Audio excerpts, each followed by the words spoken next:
नमस्कार, मी प्राध्यापक डॉक्टर सतीश कदम. गाळी इतिहासमध्ये आपले स्वागत आहे. आजचा आपला विषय आहे दिल्लीच्या चांदणी चौकामध्ये नागपूरकर भोसलेंची समाधी.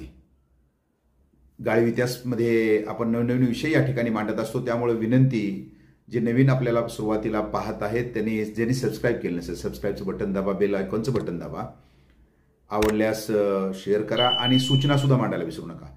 त्याच्यानुसार आपण पाहत आहोत की नागपूरकर भोसलेंची समाधी दिल्लीमध्ये कशी गेली, हा कालखंड नेमका काय आहे, दिल्लीच्या गादीवर कोण आहे, महाराष्ट्रात इथं कोण आहे, याचा थोडक्यात आपण आढावा घेऊन पुढे जाऊया. त्याच्यानुसार 1689 साली संभाजीराजांची हत्या झाल्यानंतर महाराणी येसूबाई साहेब आणि बाल शाहू राजे यांना अटक करण्यात आली. जवळपास 17 वर्ष झाल्यानंतर औरंगजेबाचं 20 फेब्रुवारी 1707 नगर या ठिकाणी निधन झाल्यानंतर त्यांच्या मुलांनी शाहूराजांची सुटका केली. मात्र येसूबाई साहेबांना आपल्या कैदेत त्या ठिकाणी ठेवलेलं आहे. शाहू महाराज महाराष्ट्रामध्ये आले, सातारा या ठिकाणी त्यांची गादी निर्माण केली आणि त्यानंतर उत्तुंग त्यांची जी काही प्रगती असेल ती व्हायला लागली. पुन्हा एकदा संभाजीराजांच्या हत्येनं पाठीमागे गेलेला हे जे स्वराज्य होतं पुन्हा उभारणी घ्यायला लागलं. मात्र पाहता पाहता बराचसा कालावधी गेला. 1719 आलं, म्हणजे 1689ला अटक झालेल्या ज्या येसूबाई साहेब 30 वर्ष जवळपास कालावधी गेला, या आणखी मोगलांच्या कैदेमध्ये दिल्लीमध्ये आहेत. तर अशा वेळेला त्यांची सुटका करावी, त्याचबरोबर आपण दक्षिणेमध्ये आपलं स्थान बळकट करावं याचे प्रयत्न चालू होते. तर यावेळेला ज्यावेळेस दिल्लीची अवस्था आपण पाहतो तर दिल्लीला फरुखशेर हा मोगलांचा बादशाह गादीवर होता. दिल्लीमध्ये औरंगजेबाच्या निधनानंतर बरीच बेदिली तिथे माजायला सुरुवात झाली होती आणि त्याचबरोबर तिथं 1-2 उपद्रवी अशा प्रकारची माणसं दिल्लीमध्ये त्या बादशाहाला त्यांनी पळू करून सोडलं होतं. त्यांचं नाव होतं सय्यद बंधू.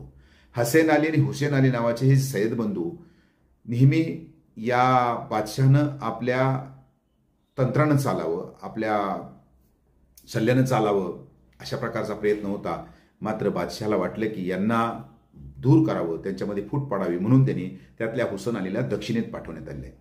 तो दक्षिणेत आल्यानंतर तिथं हालचाली दिल्लीमध्ये सुरुवात झाल्या. दोघाच्या खुनाचे कट त्या ठिकाणी रचण्यात आले आणि अशा वेळेला आपण थेट या दिल्लीवर धडक घेऊन या बादशालाच बाजूला करावं अशा प्रकारचा प्रयत्न हुसेन अलीने केला आणि त्याच्याकरता त्यांनी आपली मराठ्यांची मदत या ठिकाणी मागितली. आणि म्हणून छत्रपती शाहूराजाकडे ज्यावेळेस ही मदतीची याचना करण्यात आली तर त्यावेळी त्यांनी सेनापती खंडेराव दाभाडे यांच्या नेतृत्वाखाली जवळपास 15,000ची फौज या हुसेन अलीच्या मदतीला त्या ठिकाणी देण्यात आली. सोबत बाळाजी विश्वनाथ आहेत आणि त्याचबरोबर नागपूरकर भोसलेंचे जी काही पथक आहे तर त्या पथकामध्ये परसोजी भोसलेंचे पुतणे आणि बापूजींचे 2 चिरंजीव संताजी आणि रानोजी भोसले हे त्याच्यामध्ये आहेत. तर अशा वेळेला हे पथक ज्यावेळेला आपल्या दिल्लीच्या रोखानं त्या ठिकाणी निघालं आणि रोखान निघाल्यानंतर ज्यावेळेस आपण पाहिलं 28 फेब्रुवारी 1719ला दिल्लीला गेल्यानंतर त्या ठिकाणी असणारे फरुखशेरचे फौज आणि आपली याच्यामध्ये तिथल्या असणाऱ्या चांदणी चौकात काही ठिकाणी माणिक चौक दिलाय, त्याच्यामध्ये धुमशखरी मराठे कापले गेलेले आहेत. तर अशा वेळेला याच्यामध्ये संताजी भोसले आणि बाळाजी भानू या दोघांचा समावेश होता.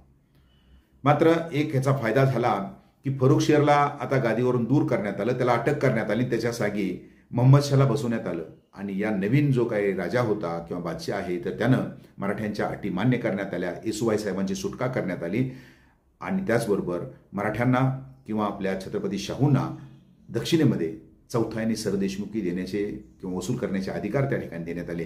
तर अशा रीतीने एकंदर 1719ला आपण दिल्लीवर धडक घेऊन तिथल्या बादशहाला अटक करून आपल्या मर्जीचा बादशाह त्या ठिकाणी राजा गादीवर बसवला. ही मराठ्यांचं सर्वात मोठं यश त्या ठिकाणी याला म्हणावं लागेल. मात्र याच वेळेला आपलं नुकसान झालं, म्हणजे संताजी भोसले आणि बाळाजी भानू हे 2 वीर त्या ठिकाणी महत्वाचे वीर आणि त्याच्याचबरोबर 1,500 ते 2,000 इतर मावळे कामाला आलेले आहेत. आणि त्यानंतर म्हणजे चांगली समाधानाची बाब म्हणजेच 30 वर्ष अटक असणाऱ्या येसूबाई साहेबांची सुटका यावेळेला झाली. तर अशा रीतीनं हे जे काही संताजी भोसले तिथं कामाला आले त्यांचे बंधू जे होते रानोजी भोसले यांचं बादशहाच्या वतीनं सांत्वन करण्यात आलं आणि त्याचबरोबर त्यांना भावाच्या नावानं म्हणजे सवाई संताजी ही पदवी त्या ठिकाणी देण्यात आली आणि अमरावतीचं म्हणजेच आजच्या अमरावतीचा जो मोकासा त्या ठिकाणी देण्यात आला. तर अशा असणाऱ्या म्हणजेच येसूबाई साहेबांची सुटका करण्याकरता गेलेल्या या फौजेमध्ये नागपूरचे संताजी भोसले कामे आले. त्यांची समाधी तिथं असणाऱ्या चांदणी चौकामध्ये बनवण्यात आली होती. बराचसा सर्च केला किंवा माहिती घेतली, मात्र समाधी सापडली नाही. मात्र त्याच्या नोंदी इतिहासामध्ये त्या ठिकाणी नोंदी आहे. समाधीची आपण पुसला असलो तरी इतिहासातले संदर्भ पुसत नसतात. हा भाग या ठिकाणी मला महत्त्वाचा वाटतो. हा व्हिडिओ आपल्याला कसा वाटला निश्चित सांगा, लाईक करा, शेअर करा आणि पुन्हा एकदा विनंती की सबस्क्राईब करायला विसरू नका. धन्यवाद.